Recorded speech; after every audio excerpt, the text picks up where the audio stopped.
السلام علیکم ورحمۃ اللہ وبرکاتہ۔ بسم اللہ الرحمن الرحیم۔ الحمد للہ رب العالمین والصلاة والسلام علی رسولہ الکریم محمد وعلی آلہ واصحابہ اجمعین، اما بعد، وعن ابن عباس رضی اللہ تعالی عنہما عن النبی صلی اللہ علیہ وسلم فیما یرویہ عن ربہ تبارک وتعالی انہ قال ان اللہ كتب الحسنات والسیئات ثم بین ذلك فمن هم بحسنة فلم يعملها كتبها الله عنده حسنة كاملة وإن هم بها فعملها كتبها الله عنده 10 حسنات إلى 700 ضعف إلى أضعاف كثيرة وإن هم بسيئة فلم يعملها كتبها الله عنده حسنة كاملة وإن هم بها فعملها كتبها الله سيئة واحدة رواہ البخاری ومسلم وفي صحیحہما بهذه الحروف۔ محترم سامعین کرام، امام نووی رحمۃ اللہ علیہ کی کتاب اربعین نوویہ کی یہ 37 نمبر کی حدیث آپ کے سامنے پڑھی گئی ہے۔ 37 اور 38 نمبر دو حدیثوں کی شرح و تفسیر آپ کے سامنے آج کے درس میں پیش کی جائے گی تاکہ عید الفطر سے پہلے کتاب کی تکمیل کی جا سکے۔ بعض ہمارے سامعین کا یہ ملاحظہ اور یہ کمنٹ بار بار آتا ہے کہ دروس لمبے ہو جاتے ہیں، لیکن یہ ایک خاص ہدف ہے، اس ہدف کو پہنچنے کے لیے دروس لمبے ہوتے ہیں۔ آئندہ انشاءاللہ مختصر دروس کا سلسلہ جاری رکھا جائے گا، اللہ رب العالمین اس کو قبول فرمائے۔ یہاں پر اس حدیث کو 37 نمبر کی حدیث کو ابن عباس رضی اللہ تعالی عنہما روایت کرتے ہیں۔ 37 اور 38 دو حدیثوں کی شرح پیش کی جا رہی ہے، اور خوش قسمتی یہ ہے کہ یہ دونوں کی دونوں حدیثیں حدیث قدسیہ ہیں۔ تو ابن عباس رضی اللہ تعالی عنہما کا تعارف 19 نمبر کی حدیث میں اختصار کے ساتھ گزر چکا ہے۔ فرماتے ہیں کہ اللہ کے نبی صلی اللہ علیہ وسلم نے اللہ رب العالمین سے روایت کرتے ہوئے ارشاد فرمایا کہ اللہ رب العالمین کا فرمان ہے کہ اللہ رب العالمین نے نیکیوں اور برائیوں کو لکھ دیا ہے، مقدر کر دیا ہے، ثم بین ذلک، پھر اس کی وضاحت فرما دی ہے، اور اس کے بعد فرمایا اللہ رب العالمین نے فمن ہم بحسنۃ فلم یعملها كتبها اللہ عنده حسنۃ کاملہ، جس نے کسی نیکی کا اور اچھائی اور نیکی کے کام کا ارادہ کیا اور اس کو کر نہیں سکا، تو اللہ رب العالمین اس کے لیے صرف ارادے کی وجہ سے ایک نیکی، ایک کامل نیکی کا ثواب لکھتا ہے۔ اور وَإِنْ هَمَّ بِهَا فَعَمِلَهَا، اور اگر کسی نے نیکی کا ارادہ کیا اور اس نیکی کو انجام بھی دیا، عملی تطبیق بھی کی، كَتَبَهَ اللَّهُ عِنْدَهُ 10 حسنات، تو اللہ رب العالمین اس کو انجام دینے کے نتیجے میں 10 نیکیوں سے لے کر کے 700 گنا تک اور 700 گنا سے بھی زیادہ اس کو ثواب عطا فرماتا ہے۔ وَإِنْ هَمَّ بِسَيِّئَةٍ فَلَمْ يَعْمَلْهَا، اور اگر کسی بندے نے کسی برائی کا ارادہ کیا اور اس برائی کو انجام نہیں دیا، تو اللہ رب العالمین برائی کو انجام نہ دینے کے نتیجے میں بھی اس کے لیے ایک نیکی اس کے حساب میں لکھتا ہے۔ وَإِنْ هَمَّ بِهَا، اور اگر کسی نے برائی کا ارادہ کیا فَعَمِلَهَا، اور اس کو کر بیٹھا، كَتَبَهَ اللَّهُ سَيِّئَةً وَاحِدَةً، تو ایسی صورت میں اللہ رب العالمین اس کے لیے صرف ایک برائی لکھتا ہے۔ یہاں پر اس روایت کو صحیح بخاری اور صحیح مسلم کے اندر یہ روایت موجود ہے ان الفاظ کے ساتھ۔ یہاں پر اللہ رب العالمین نے اپنی رحمت اور اپنی وسعت کا تذکرہ فرمایا ہے کہ انسان جب نیکی کرتا ہے تو نیکی کو انجام نہ بھی دے، صرف نیکی کا ارادہ کر لے تو ارادہ کرنے پر اس کے لیے نیکی لکھ دی جاتی ہے، اور اگر نیکی کو ارادہ کرنے کے بعد انجام بھی دے دیتا ہے تو ایسی صورت میں اللہ رب العالمین کم از کم 10 گنا اور زیادہ سے زیادہ 700 گنا یا اس سے کئی زیادہ گنا ثواب اس کو عطا فرماتا ہے۔ لیکن اگر کسی نے برائی کا ارادہ کیا تو ارادہ کرنے کی وجہ سے اور ارادہ کرنے کے بعد اس برائی کو انجام نہیں دیا، تو انجام نہ دینے کے نتیجے میں اللہ رب العالمین ایسی صورت میں بھی اس کو ایک نیکی عطا فرماتا ہے، اور اگر برائی کو انجام دے دیتا ہے تو یہ اللہ کی رحمت کا دائرہ ہے، اللہ کی رحمت کا تقاضا ہے کہ اللہ رب العالمین اس برائی پر اس کو کئی گنا گناہ نہیں دیتا جیسے اس کو ثواب کے کاموں میں دیا جاتا ہے، بلکہ برائی پر صرف ایک برائی لکھی جاتی ہے۔ یہ اللہ رب العالمین کی رحمت ہے۔ یہاں پر رسول اکرم صلی اللہ علیہ وسلم نے اس روایت کو اللہ رب العالمین سے روایت فرماتے ہوئے ارشاد فرمایا ہے کہ کتب اللہ، کہ ان اللہ کتب الحسنات، کہ اللہ رب العالمین نیکیوں کو لکھ دیتا ہے، یعنی اس کے ثواب کو لکھ دیتا ہے، اور اسی طرح سے نیکی کے واقع ہونے کو لکھ دیتا ہے۔ اور اللہ رب العالمین آگے رسول اکرم صلی اللہ علیہ وسلم فرماتے ہیں ثم بین ذلک، پھر اللہ رب العالمین نے، اللہ کے رسول صلی اللہ علیہ وسلم نے نیکیاں اور برائیاں جو اللہ رب العالمین لکھ چکا ہے ان کی تفاصیل کا تذکرہ فرمایا۔ اسی تفصیل میں سے ایک تفصیل اس پر ملنے والے ثواب یا اس پر ملنے والے گناہ کی ہے جو اس روایت میں ذکر کی گئی۔ رسول اکرم صلی اللہ علیہ وسلم آگے فرماتے ہیں فمن ہم بسیئۃ فلم یعملها کتب اللہ عنده حسنۃ کاملہ، جس نے کسی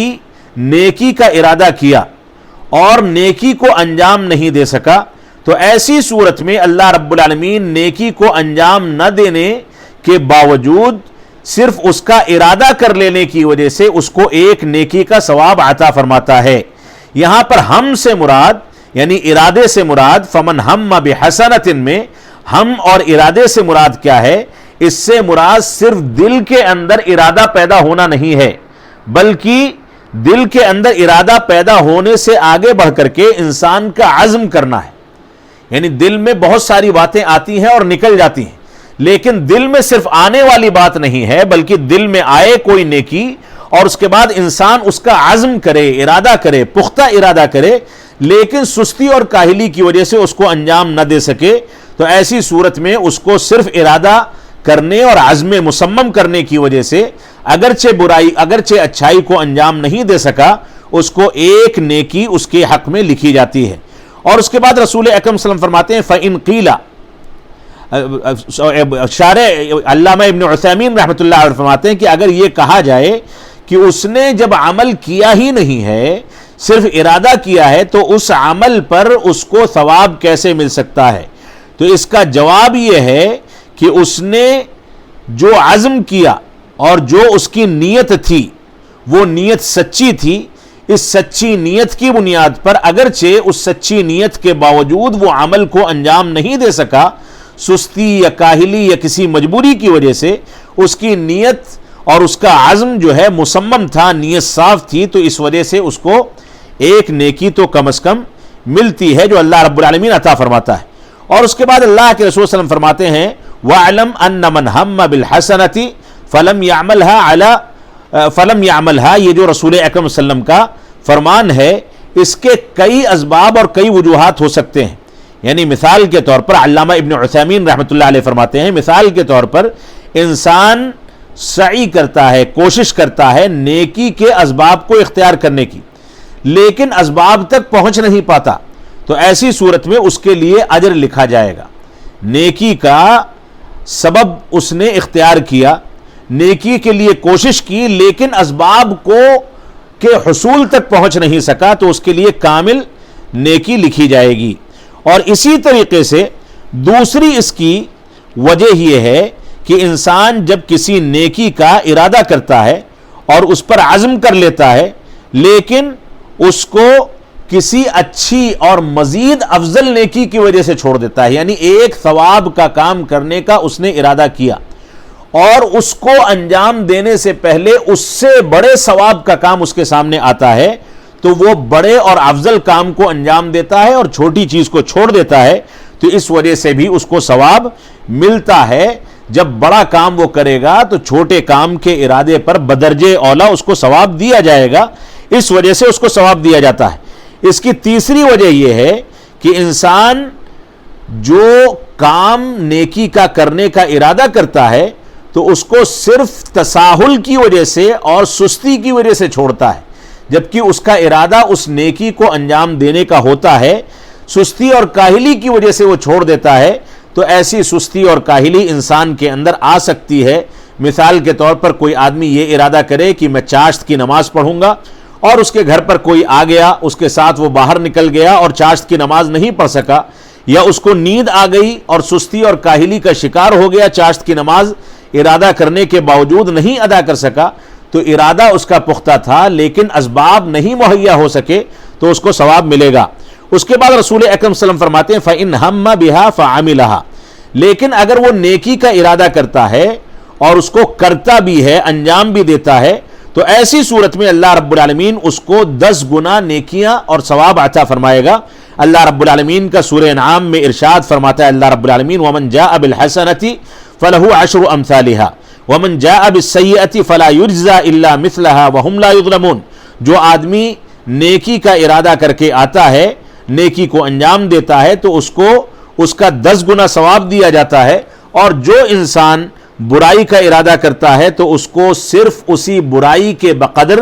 عذاب اور گناہ دیا جاتا ہے اور کسی پر ظلم نہیں کیا جاتا۔ اس کے بعد اللہ کے رسول صلی اللہ علیہ وسلم فرماتے ہیں کتبہ اللہ عندہ 10 حسنات، کہ اللہ رب العالمین نیکی کو انجام دینے اور نیکی کا ارادہ کر کے اس کو انجام دینے والے کو 10 گنا ثواب عطا فرماتا ہے، اور اللہ رب العالمین نے اس کا وعدہ کیا ہے، لہٰذا اس وعدے سے وہ پیچھے ہٹنے والا نہیں ہے۔ آگے مزید فرمایا الی 700 ضعف، اس کو 700 گنا تک ثواب عطا فرماتا ہے، الی اضعاف کثیرہ، بلکہ اس سے بھی کہیں زیادہ اس کو ثواب عطا کیا جاتا ہے۔ یہ انسان کی نیت پر انحصار ہے اس کا، کہ اس کی نیت کے اندر جتنا اخلاص ہوگا اس کے لحاظ سے اس کو اتنا ثواب ملے گا۔ اخلاص کی کمی ہوگی تو کم از کم 10 گنا، اخلاص کی زیادتی ہوگی تو 700 گنا، مزید مخلص ہوگا سو 700 گنا سے زیادہ بھی اس کو ثواب مل سکتا ہے۔ اس کے بعد رسول اکرم صلی اللہ علیہ وسلم فرماتے ہیں وَإِنْ هَمَّ بِسَيِّئَةٍ فَلَمْ يَعْمَلْهَا كَتَبَهَا اللَّهُ عِنْدَهُ حَسَنَةً كَامِلَةً، اگر انسان کسی برائی کا ارادہ کرتا ہے اور اس کو انجام نہیں دے پاتا، كَتَبَهَا اللَّهُ عِنْدَهُ حَسَنَةً كَامِلَةً، تو اللہ رب العالمین اس کو ایک نیکی مکمل عطا فرماتا ہے، کیونکہ اس نے اللہ رب العالمین کی رضامندی اور اللہ رب العالمین کے لیے اس گناہ کا ارادہ کرنے کے باوجود اس گناہ کو ترک کیا ہے۔ یعنی انسان نے ارادہ کر لیا لیکن پھر اللہ رب العالمین کی جلالت اور اللہ رب العالمین کی عظمت کا خیال آیا اور اس نے اللہ رب العالمین کی وجہ سے برائی کو انجام دینے سے اپنے آپ کو روک لیا، تو ایسی صورت میں اللہ کی خاطر برائی کو چھوڑنے کی وجہ سے، اگرچہ وہ اس برائی کا ارادہ کر چکا تھا، چھوڑنے کی وجہ سے اس کو ایک اجر عطا کیا جاتا ہے۔ اس سلسلے میں بھی کئی احوال ہو سکتے ہیں، انسان اگر برائی کا ارادہ کرے تو اس کے کئی احوال اور کئی حالتیں ہو سکتی ہیں۔ مثال کے طور پر انسان برائی کا ارادہ کرتا ہے اور اس کا عزم کرتا ہے، اور اسی طرح سے اپنے دل سے یہ سوچتا ہے کہ اس کو انجام دے گا، لیکن اس کے بعد وہ اس پر نظر ثانی کرتا ہے اور اللہ رب العالمین کے لیے، اللہ رب العالمین کی رضامندی کے لیے اس کو انجام نہیں دیتا، ایسی صورت میں اس کو اجر ملے گا۔ اسی طریقے سے اس کی دوسری حالت یہ ہو سکتی ہے کہ انسان برائی کا ارادہ کرے، اس کا عزم بھی کر لے، لیکن اس کا عزم کرنے کے باوجود وہ اس کے اسباب کو نہ پہنچ سکے، اس کے اسباب کو اختیار نہ کر سکے، تو اس کے اسباب کی کوشش وہ نہیں کرتا ہے، اس وجہ سے اس کے لیے اللہ رب العالمین نے صرف برائی کو لکھنے کا ارادہ کیا ہے، کیونکہ اس نے عزم مصمم کر لیا۔ دل میں اگر اس کے برائی کو انجام دینے کا خیال آیا اور اس کی جانب اس نے قدم نہیں بڑھائے، تو ایسی صورت میں اس کو ثواب ملے گا، لیکن برائی کا ارادہ کر کے وہ اس کا عزم بھی کرتا ہے اور اس کی جانب بڑھ بھی جاتا ہے اور اس کے اسباب کو اختیار بھی کرتا ہے، تو ایسی صورت میں اس کو ایک برائی اس کے حق میں لکھی جائے گی، لیکن یہ برائی کو انجام دینے والے کے برابر شدید نہیں ہوگی، یعنی اس کے لیے چھوٹی برائی لکھی جائے گی، معمولی سا گناہ لکھا جائے گا، لیکن مکمل طریقے سے گناہوں کو انجام دینے والے کے لیے مکمل شدت کے ساتھ گناہ لکھا جائے گا۔ تو گویا دوسری حالت یہ ہے کہ انسان برائی کا ارادہ کرے، اس کا عزم کرے، لیکن اس کے اسباب کی کوشش نہ کرے، تو ایسی صورت میں اس کا عزم کرنے کی وجہ سے اس کو ایک گناہ تو ملے گا، لیکن گنہگار جو گناہ کا ارتکاب کر لیتا ہے اتنا گناہ اس کو نہیں دیا جائے گا۔ تیسری حالت اس کی یہ ہے کہ انسان برائی کا ارادہ کر لے اور اس کے حصول کے لیے کوششیں کرے لیکن وہ اس تک پہنچنے نہ پائے، حصول کی کوشش کی لیکن انجام نہیں دے سکا، تو حصول کی کوشش کی وجہ سے اس کے لیے اور اس کی جانب بڑھ جانے کی وجہ سے اس کے لیے، کیونکہ اس نے اسباب بھی اختیار کر لیے ہیں، اسباب کی کوشش بھی کر لی ہے، اس وجہ سے اس کے لیے کامل برائی لکھی جائے گی۔ اور اس کی چوتھی صورت یہ ہے کہ انسان برائی کا ارادہ کر لے اور اس سے رک گیا لیکن اللہ کے لیے نہیں رکا ہے، یعنی برائی کا ارادہ کرتا ہے اور برائی سے اپنے آپ کو روک لیتا ہے لیکن اللہ رب العالمین کی رضامندی کے لیے اس نے اپنے آپ کو برائی سے نہیں روکا ہے، تو ایسی صورت میں اس کو اس پر ثواب نہیں ملے گا کیونکہ اس نے اللہ کے رضا کے لیے اس کو نہیں چھوڑا۔ یہ چند احوال ہیں، اور اس کے بعد رسول اکرم صلی اللہ علیہ وسلم فرماتے ہیں فَإِنْ هَمَّ بِهَا فَعَمِلَهَا كَتَبَهَا اللَّهُ سَيِّئَةً وَاحِدَةً، اگر انسان نے کسی برائی کا ارادہ کیا اور اس برائی کو انجام دے دیا تو اللہ کی رحمت کا تقاضا یہ ہے کہ ثواب کے کام میں اس کو 10 گنا 700 گنا یا اس سے زیادہ ثواب ملتا ہے، لیکن برائی کو انجام دینے کی وجہ سے اس کو صرف 1 گناہ ملے گا۔ یہ اللہ رب العالمین نے ہم سے اس کا وعدہ فرمایا ہے، کیونکہ اللہ رب العالمین نے فرمایا ان رحمتی سبقت غضبی، کہ میری رحمت میرے غضب پر سبقت کر گئی ہے۔ اللہ رب العالمین کا فرمان ہے، یہ بھی حدیث قدسی میں ہے، اور اسی طرح سے سورہ انعام میں اللہ رب العالمین ارشاد فرماتا ہے کتب ربکم علی نفسہ الرحمہ، کہ اللہ رب العالمین نے اپنے اوپر رحمت کو واجب کر لیا ہے، ضروری کر لیا ہے۔ تو یہ روایت ہے جس میں ہم کو ثواب اور گناہوں کے بارے میں اسلام نے ایک طریقے سے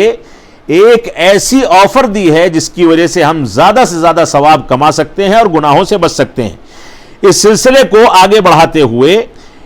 40 نوویہ کی اگلی حدیث یعنی 38 نمبر کی حدیث ہے۔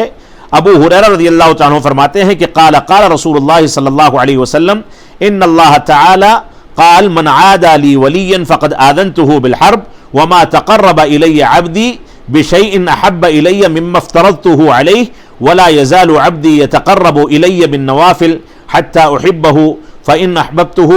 كنت سمعه الذي يسمع به وبصره الذي يبصر به ويده التي يبطش بها ورجله التي يمشي بها ولئن سألني لأعطينه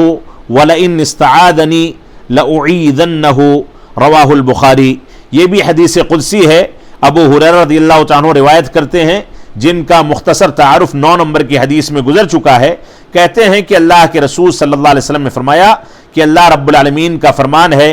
جس نے میرے کسی ولی سے دشمنی کی تو میں اس کے خلاف اعلان جنگ کرتا ہوں۔ اور اس کے بعد اللہ رب العالمین نے فرمایا کہ میرا بندہ جن چیزوں سے مجھ سے قریب ہوتا ہے ان میں سے سب سے محبوب وہ چیزیں ہیں جو اس پر فرض کی گئی ہیں۔ ولا یزال عبدی یتقرب الی بالنوافل، اور اس کے بعد اللہ رب العالمین نے فرمایا کہ بندہ مجھ سے نوافل کے ذریعے قربت اختیار کرتا ہے، قریب ہونا چاہتا ہے، حتی احبہ، یہاں تک کہ میں اس سے محبت کرنے لگتا ہوں۔ فإن احببته كنت سمعه الذي يسمع به، اور اگر میں اس سے محبت کرنے لگتا ہوں تو میں اس کا کان بن جاتا ہوں جس سے وہ سنتا ہے، اس کی آنکھ بن جاتا ہوں جس سے وہ دیکھتا ہے، اور اس کا ہاتھ بن جاتا ہوں جس سے وہ پکڑتا ہے، اور اس کا پیر بن جاتا ہوں جس سے وہ چلتا ہے، اور اگر بندہ مجھ سے مانگتا ہے تو میں اس کو ضرور دیتا ہوں، اور اگر بندہ مجھ سے پناہ طلب کرتا ہے تو میں اس کو ضرور پناہ دیتا ہوں۔ یہ بھی حدیث قدسی ہے، صحیح بخاری میں مذکور ہے۔ اس میں رسول اکرم صلی اللہ علیہ وسلم نے اللہ رب العالمین سے روایت کرتے ہوئے یہاں پر بہت قیمتی باتیں ہمارے سامنے بیان کی ہیں۔ سب سے پہلی بات ہے من عادى لی ولیا، جس نے میرے دوست اور ولی سے دشمنی کی، فقد آذنته بالحرب، تو میں اس سے اعلان جنگ کرتا ہوں۔ اللہ رب العالمین کا ولی کون ہے؟ اس سلسلے میں قرآن مجید خود کہتا ہے الا ان اولیاء اللہ لا خوف علیہم ولا هم يحزنون، اللہ رب العالمین کے ولیوں کے لیے نہ غم کی بات ہے نہ خوف ہے۔ الذین آمنوا وکانوا یتقون، جو لوگ اللہ رب العالمین پر ایمان اور تمام ایمانیات پر کما حقہ ایمان رکھتے ہیں اور تقوی اختیار کرتے ہیں۔ یعنی کامل ایمان والے اور کامل تقوی والے یہ اللہ رب العالمین کے ولی ہوتے ہیں۔ اسی طریقے سے شیخ الاسلام علامہ ابن تیمیہ رحمۃ اللہ علیہ فرماتے ہیں کہ من کان مؤمنا تقیا کان للہ ولیا، جو آدمی کامل مومن ہے اور متقی اور پرہیزگار ہے وہ اللہ رب العالمین کے لیے ولی ہے، جیسا کہ اس آیت کریمہ میں اس کا تذکرہ گزرا۔ اس کے بعد اللہ رب العالمین نے فرمایا فقد آذنتہ بالحرب، جس نے میرے متقی پرہیزگار بندوں اور ایمان کے تقاضوں کی تکمیل کر کے میرا ولی بننے والے بندوں کے خلاف کوئی دشمنی کی تو ایسی صورت میں آذنتہ بالحرب، میں ان کے خلاف اعلان جنگ کرتا ہوں۔ بہت بڑی بشارت ہے۔ آج مسلمانوں کے خلاف اگر اللہ رب العالمین، مسلمانوں پر اگر اللہ رب العالمین کی رحمت نہیں ہے اور مسلمانوں کے خلاف جو لوگ سازشیں کرتے ہیں وہ کامیاب ہو جاتے ہیں، اللہ رب العالمین کی نصرت اور مدد ہمارے شامل حال نہیں ہوتی، یہ اس بات کی واضح دلیل ہے کہ ہم نے اللہ رب العالمین کی ولایت کو، تقوی اور پرہیزگاری کو اور ایمان کے تقاضوں کو چھوڑ دیا ہے۔ اس وجہ سے ہم کو اس جانب رجوع کر کے اس پر نظر ثانی کرنی چاہیے۔ اس کے بعد فرمایا وما تقرب الی عبدی بشیء احب الی مما افترضته علیہ، بندہ مجھ سے جس چیز کے ذریعے قربت اختیار کرتا ہے وہ اس میں سب سے زیادہ محبوب ترین چیز جو ہے وہ ہے جو میں نے اس پر فرض کی ہے۔ یعنی اللہ رب العالمین کی نظر میں نوافل کے مقابلے میں فرائض زیادہ محبوب ہیں اگر ان کو انجام دیا جائے، کیونکہ جن سے فرائض اللہ رب العالمین کو جن سے نوافل سے زیادہ محبوب ہیں، فرائض کو انجام دینے والا اگر نوافل کا اہتمام نہیں کرتا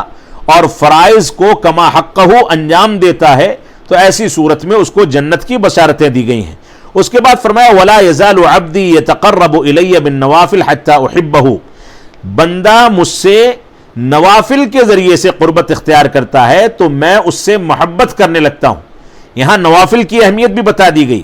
یعنی استمرار کے ساتھ، استقامت کے ساتھ نوافل کا اہتمام کرنے والوں سے اللہ رب العالمین محبت کرتا ہے، کیونکہ استمرار اور استقامت یہ اللہ رب العالمین کا محبوب ترین عمل ہے۔ اگر بندہ اس کو انجام دیتا ہے تو اللہ رب العالمین اس کو پسند فرماتا ہے۔ اس کے بعد فرمایا فَإِذَا أَحْبَبْتُهُ، جب نوافل کے نتیجے میں اس سے محبت کرنے لگتا ہوں، جب میں اس سے محبت کرتا ہوں تو اس کا کان بن جاتا ہوں جس سے وہ سنتا ہے، اس کی آنکھیں بن جاتا ہوں جس سے وہ دیکھتا ہے، اس کا ہاتھ بن جاتا ہوں جس سے وہ پکڑتا ہے، اور اس کا پیر بن جاتا ہوں جس سے وہ چلتا ہے۔ اللہ رب العالمین نے بہت واضح انداز میں یہاں ان انسانوں کی فضیلت کا تذکرہ فرمایا، یعنی اللہ رب العالمین اس کا کان بن جائے یا اس کی آنکھ بن جائے یا اس کا پیر اور ہاتھ بن جائے، اس کا مفہوم یہ ہے یعنی اس کے کان، آنکھ، ہاتھ اور پیر کو اللہ رب العالمین اپنی مشیت کے تابع کر دیتا ہے۔ یعنی انسان سنتا ہے اللہ رب العالمین کی مشیت اور دین کے تابع ہو کر کے، دیکھتا ہے اس کے تابع ہو کر کے، چلتا ہے اس کے تابع ہو کر کے، اور ہاتھ کا استعمال اس کے تابع ہو کر کے کرتا ہے۔ اس کے بعد فرمایا وَلَئِن سَأَلَنِي لَأَعْطِيَنَّهُ، اگر بندہ مجھ سے سوال کرتا ہے تو میں اس کو نوازتا ہوں۔ وَلَئِن اسْتَعَاذَنِي، اور اگر بندہ مجھ سے پناہ طلب کرتا ہے لَأُعِيذَنَّهُ، تو میں اس کو پناہ دیتا ہوں، اپنی پناہ میں لے لیتا ہوں۔ یہ اللہ رب العالمین نے اس عظیم حدیث قدسی میں ہم کو بشارتیں دی ہیں۔ اللہ رب العالمین ہم کو اپنا ولی بنائے، متقی اور پرہیزگار بنائے، ایمان کے تقاضوں کی تکمیل کرنے والا بنائے، اور ان دونوں حدیث قدسی کے معنی اور مفہوم اور تقاضوں کو سامنے رکھتے ہوئے ان پر عمل پیرا ہونے اور تمام احادیث کو اپنانے کی توفیق عطا فرمائے۔ ہم جب تک جئیں تب تک اسلام پر جئیں، جب ہمارا خاتمہ ہو تو ایمان پر ہو۔ اللہ رب العالمین ہم کو قرآن و سنت کی پیروی کرنے کی توفیق عطا فرمائے، اور ساری دنیا اور ساری انسانیت کو جلد از جلد اللہ رب العالمین کرونا وائرس جیسی وبا سے نجات عطا فرمائے، اور جو ہمارے فقراء اور مساکین پریشان حال ہیں، رات کی نیندیں ان کی اڑی ہوئی ہیں، پیٹ کی بھوک ان کی پوری نہیں ہوتی، اللہ رب العالمین ہم کو توفیق عطا فرمائے کہ ہم ان کی خدمت بھی کریں اور ان کے لیے آسانیاں پیدا کرے۔ وصلی اللہ علی نبینا محمد وعلی آلہ وصحبہ وسلم، والسلام علیکم ورحمۃ اللہ وبرکاتہ۔